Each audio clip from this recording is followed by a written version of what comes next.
So this is our number 18. So the unit is second unit AC circuit concept. The topics series resonance. So once you understand this topic, you may analyze the responsive of AC circuits. Okay.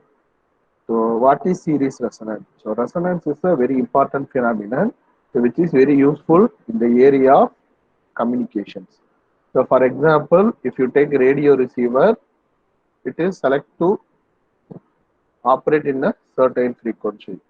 So it is transmitted by a station and we need to eliminate other frequencies. So we are choosing one frequency is called resonant. So that frequency is called resonant frequency. For this, we are choosing series RLC circuit. So in series RLC circuit, the current either lag or lead with voltage. So depending on the values of XL and XC. The XL lags the voltage and XC leads the voltage. So we need to choose between XL is greater than XC or XC is greater than XL. So we already know the series combination of RLC circuit. So what we are doing, we need to relate XL is equal to XC. So omega L is equal to omega C. So from this I calculate the frequency as F is equal to 1 divided by 2 pi square root of LC. So by proper selection of L and C, I am able to select one particular frequency. That frequency is called resonant frequency. We will discuss one problem. So they are asked for capacitive resistance and impedance at the resonance. So at resonance, XL is equal to XC. So straight away I writing XC is equal to 25 ohm means XL is equal to 25 ohm. So the impedance is the circuit is act like a not inductive or capacitive. It is purely resistive circuit. So the Z is equal to 50 ohm. Next one, determine the resonance frequency. So FR is equal to 1 divided by 2 pi square root of LC. So I am substituting this, then I get the frequency 2.25 kilohertz. So I need to find the impedance and phase angle of the resonance circuit. So we are all know what is impedance. So impedance is nothing but it is the resistance. So we need to find this. So for this I am taking F as a reference. So the exhibition of relationship between F and R is it is exhibiting linear property. The XL is parabola. The XC is reverse parabola. So these characteristics we already know.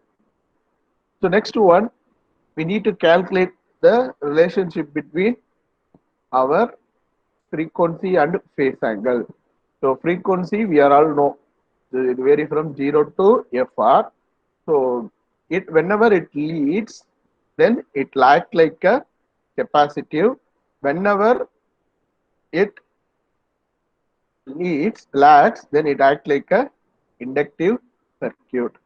Okay, so in left side it is a leading one, the right side it is a lagging one. So this part represent here, it is a capacitive one. So here it is leading, voltage is leading. So this is act like a inductive.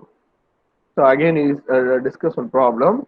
So what they are asking, determine the impedance at resonant frequency. So we straight away calculate FR is equal to 1 divided by 2 pi square root of LC.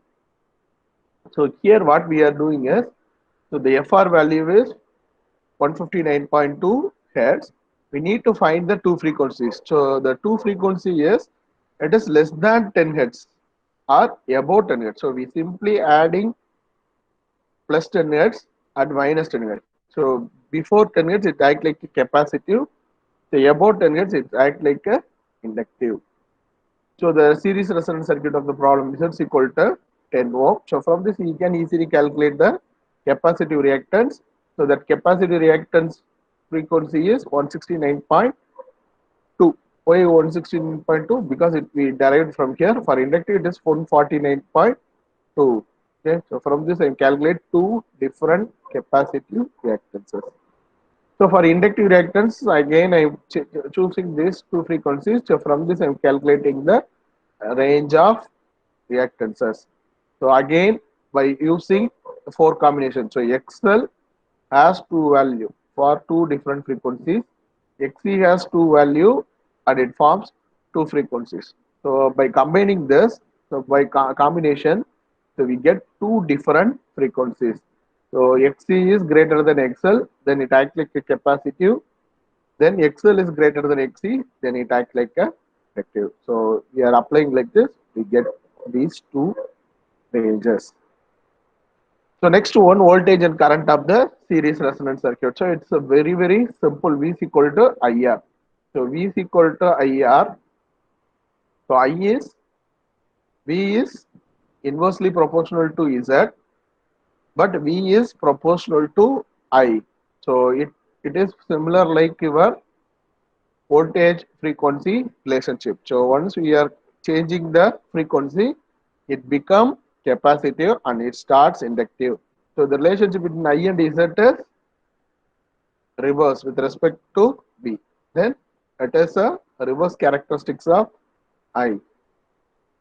So we do for different level of voltages. Suppose first case we are taking, so XL minus XC is getting increased, then my voltages look like this. Then XC minus XL is getting increased, then it act like this. Suppose my value XL is equal to XC, but R we are varying is, we are getting the relationship like this. So here we are having three different voltages. So this FC is capacitive maximum. So it reaches the maximum VC. This is inductive maximum frequency that gives the VC.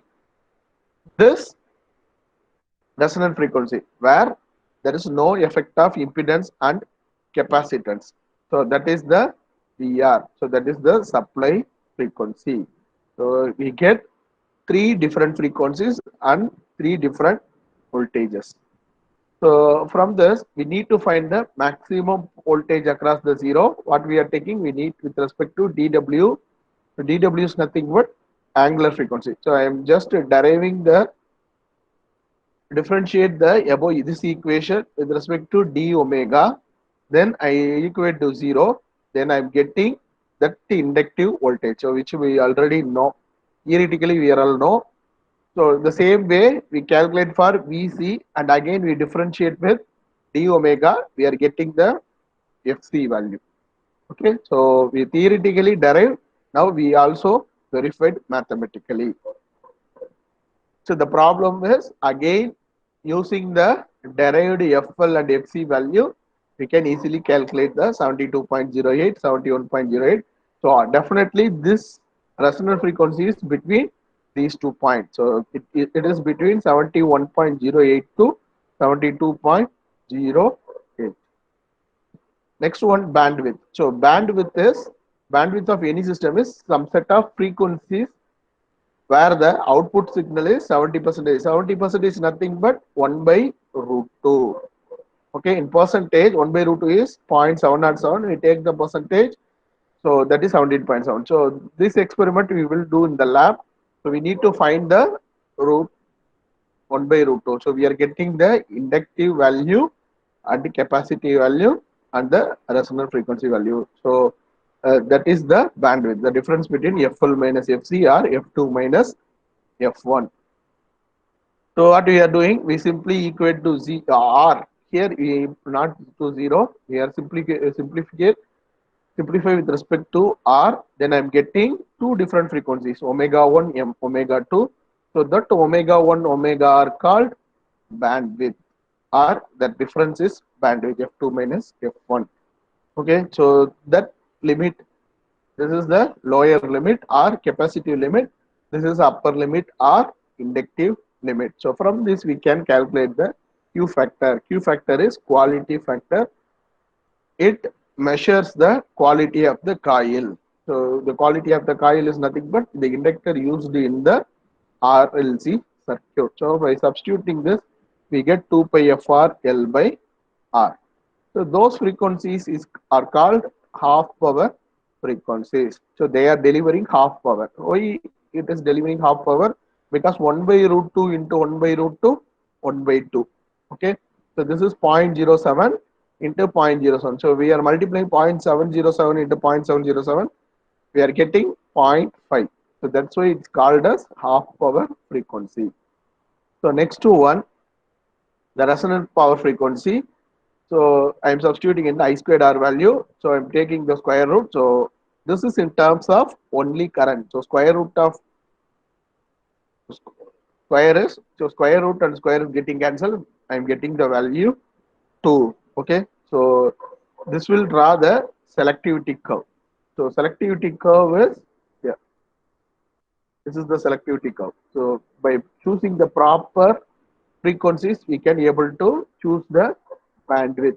Okay. So we need to limit other frequencies. So the narrower bandwidth means we get better selectivity. The next one, determine the quality factor of the problem. The circuit consists of R is equal to 10 ohm, L is equal to 0.1 Henry, C is equal to 10 microfarad. So we know the quality factor F by VW, we know the resonant frequency formula. So by simply direct substitution, then I am getting the quality factor 10. You need not to memorize this. So you can easily derive from the fundamentals. So next one, the relationship between quality factor and bandwidth. So we already know the relationship, but we need to write in terms of LR and RC.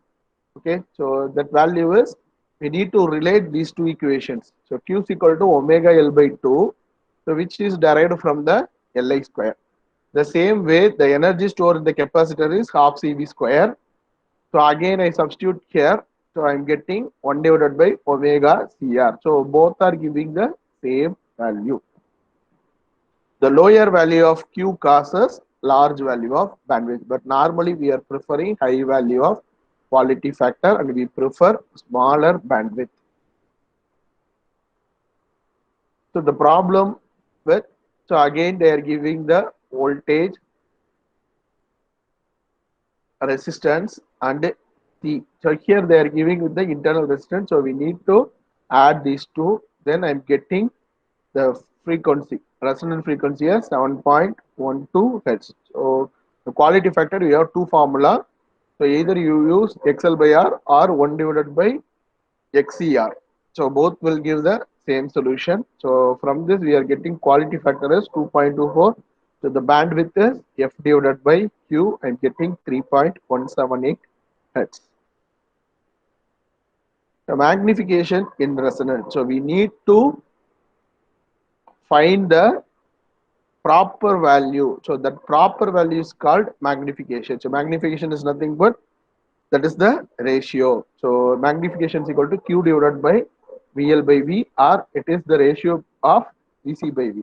So either we choose the inductive value or capacity value, but the Q value is same.